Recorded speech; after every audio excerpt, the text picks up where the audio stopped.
Start. भाइयों और बहनों, तो स्वागत है आज आप सभी का हमारे इस नाट्य में। आज हम सब आपके सामने एक ऐसी रहस्यमयी और रोचक कहानी प्रस्तुत करने जा रहे हैं जो आज से पहले कभी भी नहीं सुनाई गई है। सिंड्रेला की कहानी। इस कहानी में सिंड्रेला की भूमिका निभा रही हैं श्रीमती निष्ठा, राजकुमार की भूमिका निभा रहे हैं श्रीमान मधुर, लवीना की भूमिका निभा रहे हैं श्रीमान अनिकेत, हंसिका व फोटोग्राफर्स की भूमिका निभा रहे हैं श्रीमान रॉयल, पत्रकार व मासिका की भूमिका निभा रहे हैं श्रीमान प्रणय, और बेगम साहब की सहायिका की भूमिका निभा रहे हैं श्रीमान सौरभ। तो आइए शुरू करते हैं ये कहानी सीधा सोडोनिया राज्य के महल से।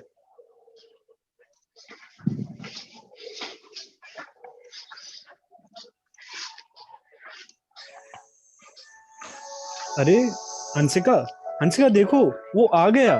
जल्दी आओ। क्या? सही में? अभी आई मैं। कहीं से पहले तो नहीं आ गया? सेक्रेटरी तो कहीं दिख नहीं रही।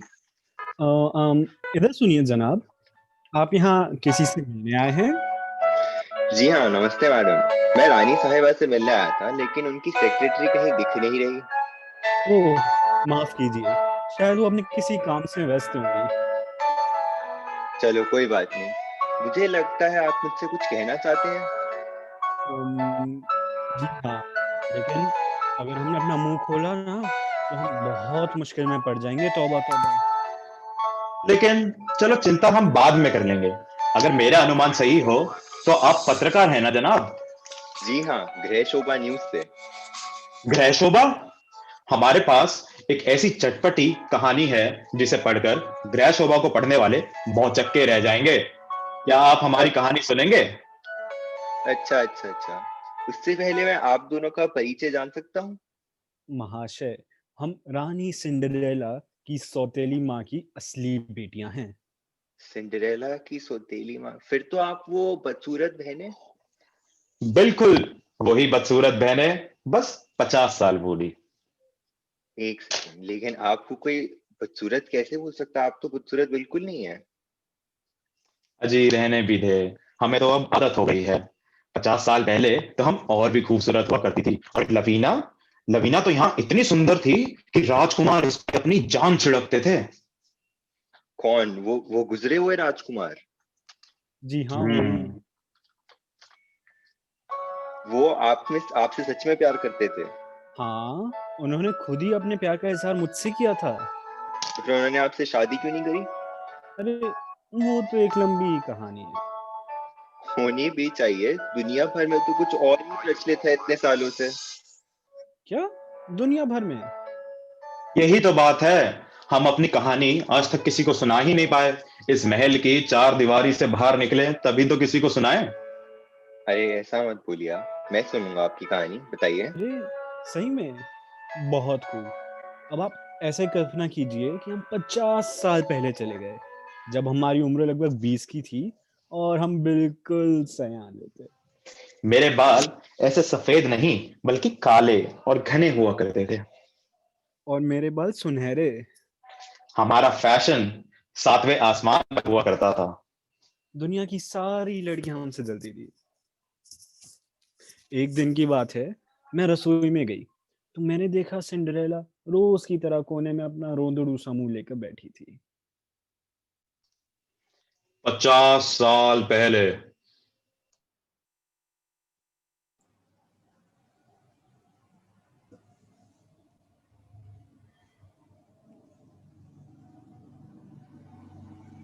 ओ लवीना, लवीना, मैंने अरे तुम्हारे जूते टेबल के पीछे रख दिए।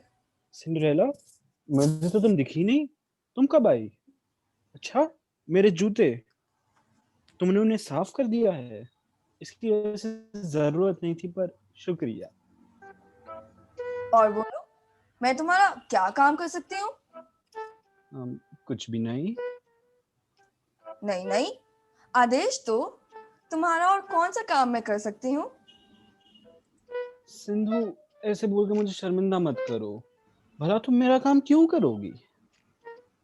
तुम तो अच्छे से जानती हो मेरी इस घर में क्या हैसियत है। सिंधु, मुझे सही में लगता है तुम मानसिक रूप से बीमार हो, वरना कोई भी स्वस्थ व्यक्ति तुम्हारी तरह बर्ताव नहीं करेगा। तुम तो जो चाहे मुझे बोलो, गाली दो, मैं थोड़ी रोक पाऊंगी तुम्हें।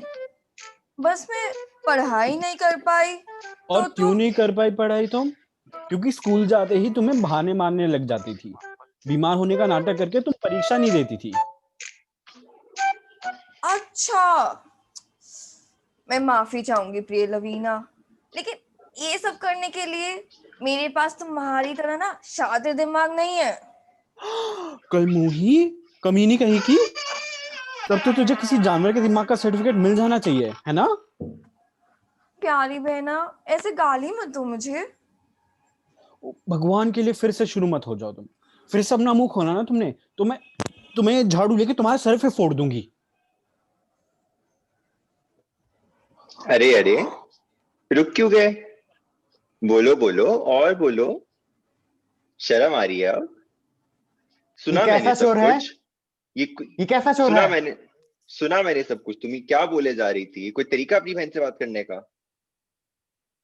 आपको नहीं पता ये मासी। लवीना, मेरे समझने के लिए इतना काफी है जो अपने कानों से सुनूं। बेगम साहिबा, तुम देख रही हो अपनी बेटी को? ये गालियां देते रुक ही नहीं रही। मासी, कृपया इन्हें ना डांटे। ओह मुझे लगता लवीना, है वाकई ऐसा है क्या? ओ लवीना, वाकई आज तो इसकी खैर नहीं। अगर ये मेरी बेटी होती ना। माँ मेरी एक बार बात तो सुनिए एक बार आप। लवीना, पहले तुम मेरी बात सुनो। गुस्सा इंसान को दिमाग की तरह खोखला बना देता है। अपना आपा खोने वाले तो मूर्ख होते हैं। लेकिन तुम मानो या ना मानो, वो सब कुछ जो हमने देखा और सुना ठीक नहीं था। मैं हाथ जोड़कर माफी मांगती हूँ माँ। सिंड्रेला, आखिर तुमने आखिर तुमने लवीना के जूते साफ किए ही क्यों थे? यह काम वो खुद कर सकती है। जहां तक मैं उसे जानती हूँ, वो आलसी नहीं है। खैर कोई बात नहीं। अब मेरी बात ध्यान से सुनो, मुझे तुमसे कुछ जरूरी काम है। जी, आज्ञा दीजिए बेगम्मा। तो फिर मेरे बच्ची, क्या आप ऊपर जाके जितनी जल्दी हो सके कुछ सम्मानजनक कपड़े पहनने का कष्ट करेंगी? अगर आपकी इच्छा हो तो बेगम्मा, जरूर करूंगी। चलो बेटा, मैं तुम्हारे कपड़े चुनने में मदद कर देती हूँ। हाँ हाँ, जाओ जाओ। और मैं तो ये भी चाहूंगी कि तुम कोई अच्छी सी खिड़की ढूंढो और अपने आप को नीचे फेंक दो। माँ माँ, मैं घर आ गई। हंसिका बेटी, तुम्हारी हॉकी की प्रैक्टिस कैसी हुई?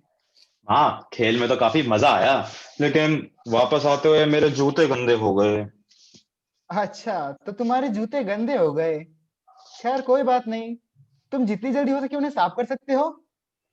ठीक है, लेकिन इतनी जल्दी किस बात की है? अगर तुम नहीं करोगे तो फिर शायद सिंड्रेला ही तुम्हारी मदद करने का मन बना ले, जैसा कि वो हमेशा तुम्हारे लिए जूते साफ करके रखा करती है। लेकिन मैं ऐसा और नहीं चढ़े दूंगी। हाय भगवान, क्या वो अभी भी अपना नाटक का खेल खेल रही है? आखिर वो चाहती क्या है? हो ना हो, मुझे तो पक्का यकीन है पिछले जमाने में वो पगलाई हुई मोची होगी। क्या? नहीं नहीं, उसके स्वभाव से तो ऐसा नहीं लगता कि वो कहीं से भी मोची से प्रेरित है। अरे, लगता है युवराज है। हमारा मतलब है राजकुमार। हाँ हाँ, पक्का लवीना से मिलने आया होगा। लवीना, ओ लवीना, राजकुमार तुम्हारी राह देख रहे हैं। अरे, कहाँ रह गई थी? और तुम्हारी आंखें ये इतनी लाल क्यों हो रही हैं? वो तो थोड़ा सा बुखार था मेरे को। चलो, अगर तुम कह रही हो तो।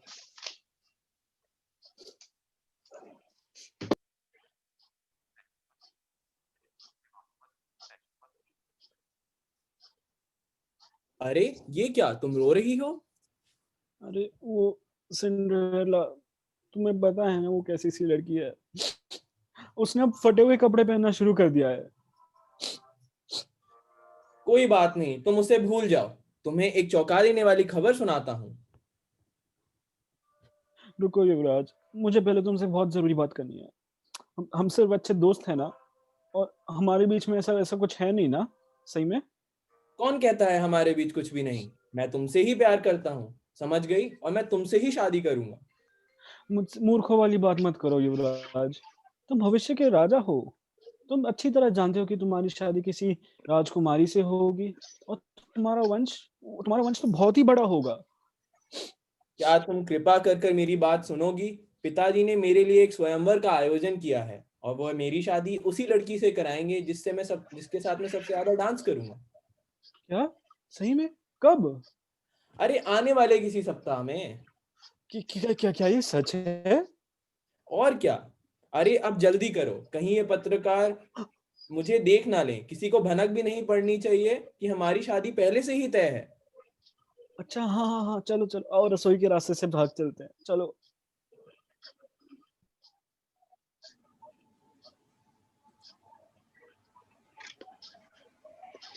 अच्छा बेटा, अब इन कपड़ों में कभी चूल्हे के पास जाके मत बैठना मेरी प्यारी बच्ची।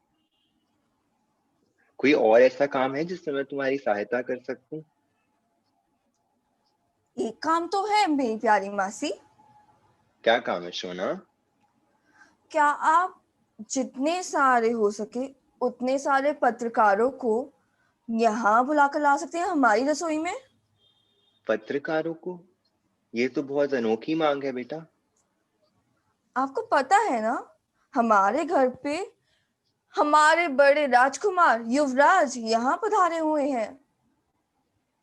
सिद्धू बेटा, अगर तुम कभी जानी मानी हस्ती बन जाओ तो अपनी मासी को भूल तो नहीं जाओगी ना? आप एक ऐसा ऐसा सोच भी कैसे सकती हैं मासी? ऐसा अगर हुआ भी तो मुझसे पहले आपका नाम सर आंखों पे होगा। ठीक है बेटा, मैं लेके आती हूँ। उससे पहले तब पक नहीं गई तो। आपका स्वागत है राजकुमार। जरूरत नहीं है, तुम अपना ढोंग छोड़ सकती हो। तुम क्यों अपनी बहन से ऐसा बर्ताव करती हो? क्या तुम चाहोगी कि तुमसे कोई ऐसा बर्ताव करे? मैं क्या करूं राजकुमार जी, मैं ऐसी ही हूँ, अकेली और अनाथ, खुदगर्ज और झगड़ालू। भला मेरी परवाह कोई क्यों ही करेगा? मुझे तो अपने आप से ही नफरत होती है। अपने आप को ऐसे मत कोसो, मैं तुम्हारा दर्द समझ सकता हूँ। फिर भी अगर तुम कोशिश करो तो अपने आप को बदल ही सकती हो, क्यों नहीं? वही तो बात है, करूँ तो कैसे? आप तो मनोवैज्ञानिक हैं, आपको नहीं लगता मुझे कोई मानसिक बीमारी है? कृपया करके मुझे आप बताएंगे कि इसका हल क्या है? दरअसल मैं अभी उसी की पढ़ाई कर रहा हूँ, लेकिन अगर तुम्हारा कोई सपना है तो वो मुझे तुम बता सकती हो। मैं इसी विषय में खास कर पढ़ रहा हूँ। सपना? मुझे ठीक से याद नहीं, कोशिश करती हूँ, रुको। क्या था? एक बार की बात है, मैं एक कद्दू की गाड़ी में सवार थी जिसे चूहे चला रहे थे। उसमें बैठकर मैं स्वयंवर में जा रही थी। मेरे कपड़े चांद की तरह रौनक, जो मेरी जादूगरनी मासी ने बनाए थे। आपको पता है, वहां मुझे एक अत्यंत रूपवान, एकदम आपकी तरह शहजादे के साथ डांस करने का मौका मिला। उसमें मैं इतनी मनमुग्ध हो गई कि कब 12 बजे और मुझे भागना पड़ा। उसमें मेरी शीशे की चप्पल भी टूट गई और वहीं रह गई। तभी अचानक मेरी आंख खुल गई। अच्छा, मुझे जरा सोचने दो। मेरे अनुसार तुम्हारा मामला इच्छा पूर्ति का लगता है, लेकिन इलाज तो मुझे नहीं आता। मैंने सुना है वश वश करने में सब हल हो जाता है। आपको आता है? सच कहता हूँ कि ये मैंने कभी किसी पर आजमाया नहीं, पर मैंने होता बहुत बार देखा है। तो हम आजमाएं। आप दिखाइए कैसे होता है। तो सुनो, वश में करने के लिए सामने वाला जिसको वश में कर रहा है उसको सामने देखता है और उसकी आंखों में आंखें डाल के बोलता है, तुम्हें बहुत नींद आ रही है, तुम सब कुछ भूलने लगे हो और अब तुम मेरे वश में हो। अरे अरे, ये तुम्हें क्या हो रहा है? तुम ठीक हो? हे भगवान, मुझे तो इससे बाहर लाना भी नहीं आता। सिंड्रेला, भगवान के लिए होश में आओ। टिंग टोंग। देखो, कोई आ रहा है, जल्दी से जाग जाओ सिंड्रेला। मैं तुमसे शादी करने के लिए जरूर तैयार हूँ राजकुमार। मैंने पूरी उम्र बस तुमसे ही मेरा प्यार किया है मेरे हमसफर। ओ मेरी प्यारी बच्ची सिंड्रेला। ओ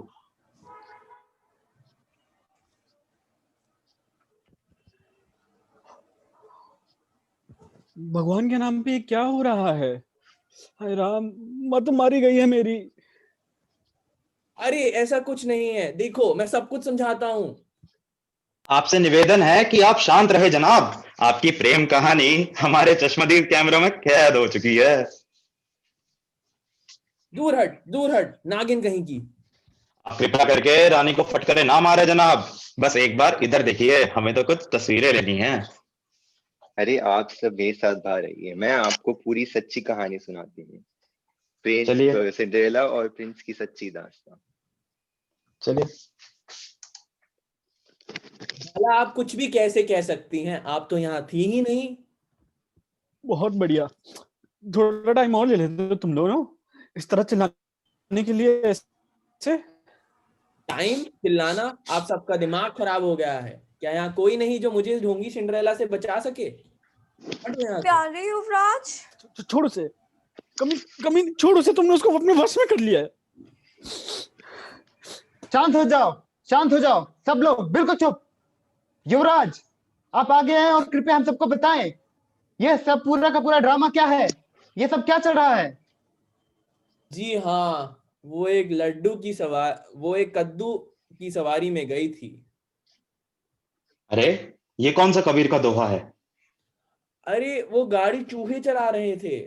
पागल हो गया है। आखिर तुमने करा क्या है इसके साथ सिंड्रेला? और हाँ, एक शीशे की चप्पल भी थी, काफी अच्छी थी वो। ये तो सही में पागल हो गया है। ये तो पागलों का सरदार है। मैं पागल हूँ? तुम सबको कोई गलत फहमी हुई है। हे भगवान, मुझे तो कुछ समझ में नहीं आ रहा कि ये सब क्या चल रहा है। आखिर पूरी की पूरी बात है क्या? सब चुप।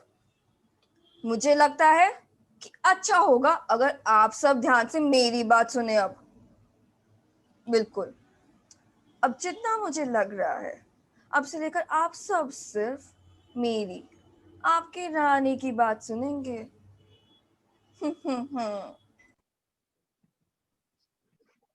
50 साल बाद।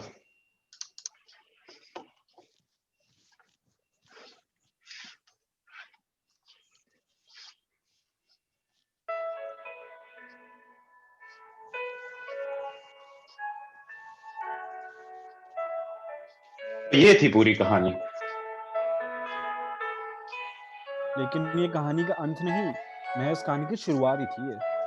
और अगले दिन सारे अखबारों में छापा पड़ गया कि सिंड्रेला की शादी राजकुमार से होने वाली है। महाराजा को जब पता चला ना, उन्हें तो लकवा ही पड़ गया था।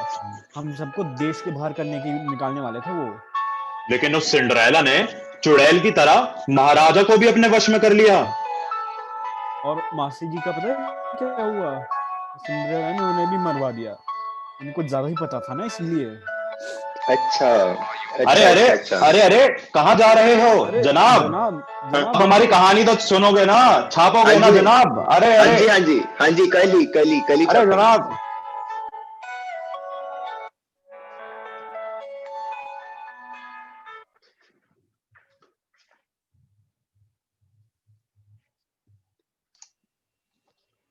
धन्यवाद। इस नाट्य का मुख्य अनुवाद किया गया है सौरभ द्वारा। निर्देश किया गया है निष्ठा द्वारा। संपादन किया गया है सभी द्वारा। साउंड और ग्राफिक भी सभी द्वारा किया गया है।